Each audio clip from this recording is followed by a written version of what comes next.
8th grade Bible. Here we are again, ready for a review game. I hope you are. Little competition for yourself today. Try to get them all right without using the book. Okay? Think you can? I think you can. I am confident in you. We're going to review quickly 3 more units today. 10 questions.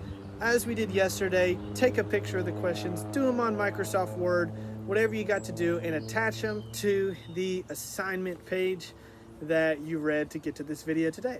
Now, obviously, you're at this video, you were there because you clicked the link to get to the video. But anyway, Unit 3, we are on the ethics unit. Again, get you a piece of paper, get you a pencil. 10 questions coming your way, coming hot, okay? Question number 1, define individual moral relativism. Big word, but you guys know it. Break the word down like we've talked about so many times. Define individual moral relativism. Write it down in your own words, really. Challenge yourself. Try not to use the book. It's okay. Listen, I'm not counting if you get them right or wrong. I'm counting if I saw that you gave effort, that you tried, okay? So try not to use your book. Individual moral relativism. Okay? Question number 2. Define moral absolutes. Define moral absolutes. In your own words now. Individual moral relativism, you should have wrote something like the belief that morals and truth, really, change from person to person. Now, we've talked about how that's just not correct, but that's the way our world is headed. My truth is my truth. You can't tell me that I'm wrong. What I want to do is okay as long as it doesn't harm anybody else. You can't tell me that it's not okay. If you do tell me that it's not okay, you're intolerant. You're belligerent. You're mean. It's not okay. There are things that are true and there are things that are not, because morals and truth are absolute, which is the question number 2, right? That I just gave you. Define moral absolutes. They do not change. They are not based on personal preference because they don't come from me. Morals come from God, and He is unchanging. Truth comes from God, and He is unchanging, right? John 14:6, I am the way, the truth, the life. No man comes to the Father except through me. Question number 3. All right.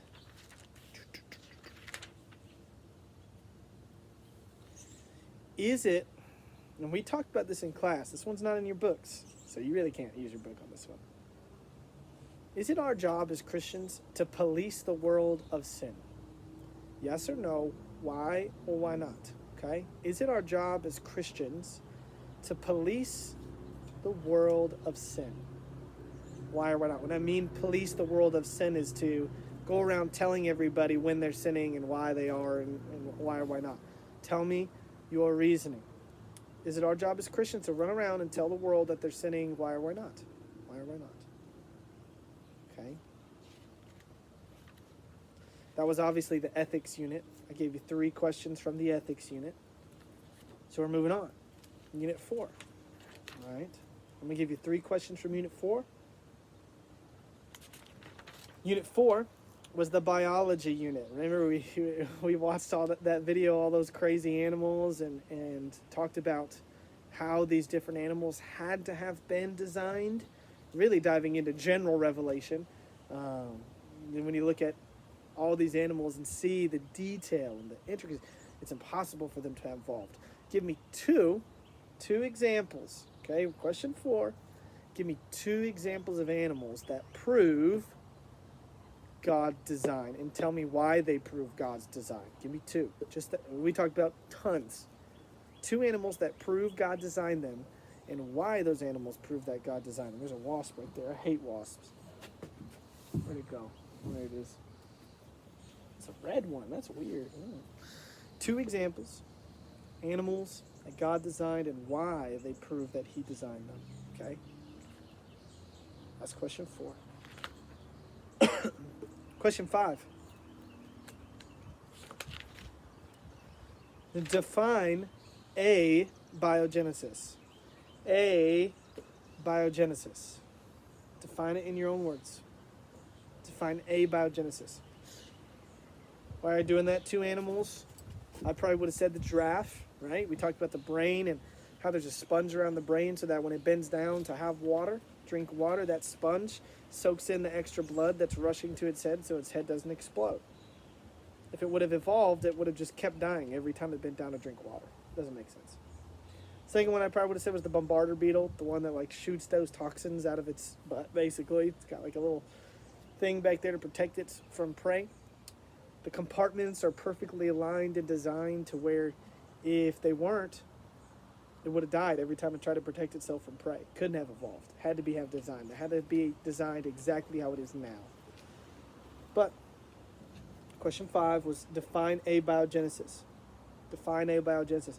Abiogenesis, life came from non-life. Remember, bio means life. Genesis is beginning. You put an A at the beginning of those things, like in Latin, means non. So the beginning of life came from non-life. Abiogenesis. All right, so we're at 6. Question number 6. Ooh, this is going to be a hard one. Okay, it's okay if you get it wrong. It's okay if you get it wrong. No, really, no big deal. Just try to use your brain. Try not to use your book. What do we call... I'm just going to give an example and see if you can define it. What do we call like a polar bear having white fur to protect itself from prey? What do we call, the finches with the differing size beaks that Darwin discovered? What do we call the birds flying south in the winter? What do we call that? Is it a process of evolution or is it something else? I'm just looking for one word here. What do we call that? Think about it. Starts with an A. It's definitely not evolution, I'll tell you that. Should have wrote adaptation. Adaptation, right? Organisms adapting to their environment. Their DNA is not changing. Their gene cells are not changing, but they are going over slight changes, maybe to their fur, to their beaks, right? The finches that Darwin discovered had longer beaks because they were going through a time of drought. When the drought was over, their beaks shrunk a little bit again. They weren't evolving by any means. They were not evolving. They were adapting to the environment around. Okay, that was 3 questions from Unit 4, at least I think. Again, if I'm wrong on the numbers, don't worry about it. I'll notice when all of you turn in, papers with 9 questions instead of 10. Don't worry about it. So we're moving on. Unit 5. I'm gonna give you 4. Now, I'm gonna give you one more from biology section because that's a fun section. I know you guys like that one. So I'll give you one more from there, and then we'll do 3 from 5. True or false? Easy one. Can evolutionists prove how the human eye evolved? It should be number 7. Can evolutionists, true or false, prove how the human eye evolved? True or false? Okay, now we're moving on to Unit 5. Unit 5 is the psychology unit, right? The study of the... I hope you said mine. That's not question 8. Okay, don't write that one down. That's a freebie. Okay, here we go. Question 8. What is a category fallacy? Probably should have gone over this in logic class as well. Probably double whammy. What is a category fallacy? Category fallacy.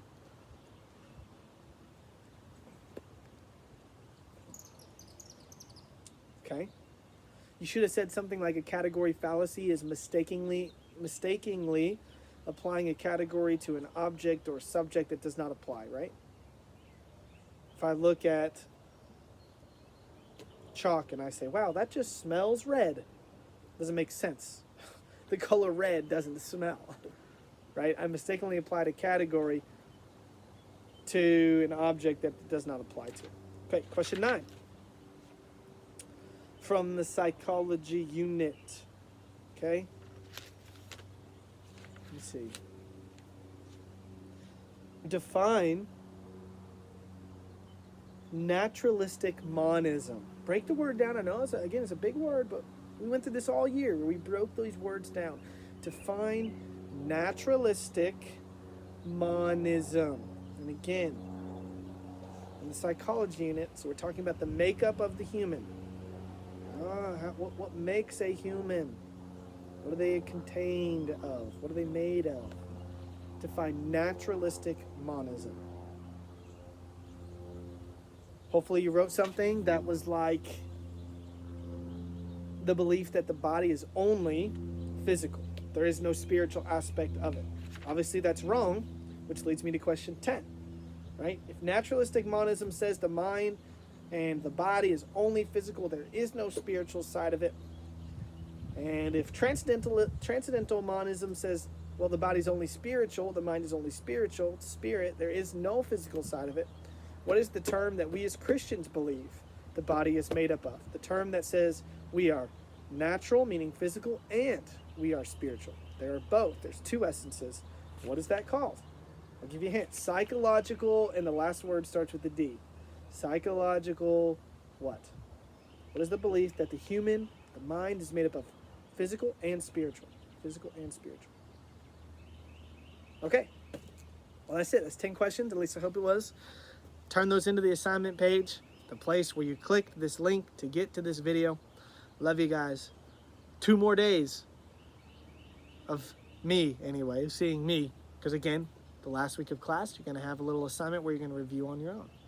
Try to really get that stuff that we've talked about down concretely. See you tomorrow.